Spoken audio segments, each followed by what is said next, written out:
How to transfer Solana Sol from CoinDCX to Phantom Wallet in 2025. Hello guys, welcome back. Today I'll show you how to transfer Solana from CoinDCX to Phantom Wallet in just a few simple steps.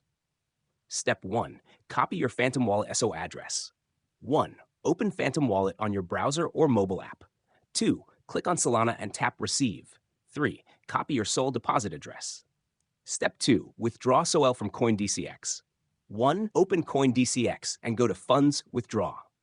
2. Select Solana out as the withdrawal asset. 3. Paste the Phantom Wallet address you copied earlier. 4. Enter the amount of SOL you want to transfer. 5. Select Solana Network SOL to avoid errors.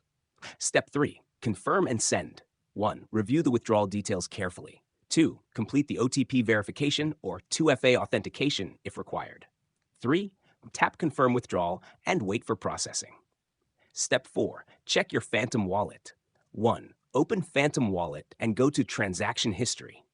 2. Within a few minutes, you should see your SOL balance updated. And that's it. Your Solana is now in Phantom Wallet. If this was helpful, like and subscribe for more crypto guides.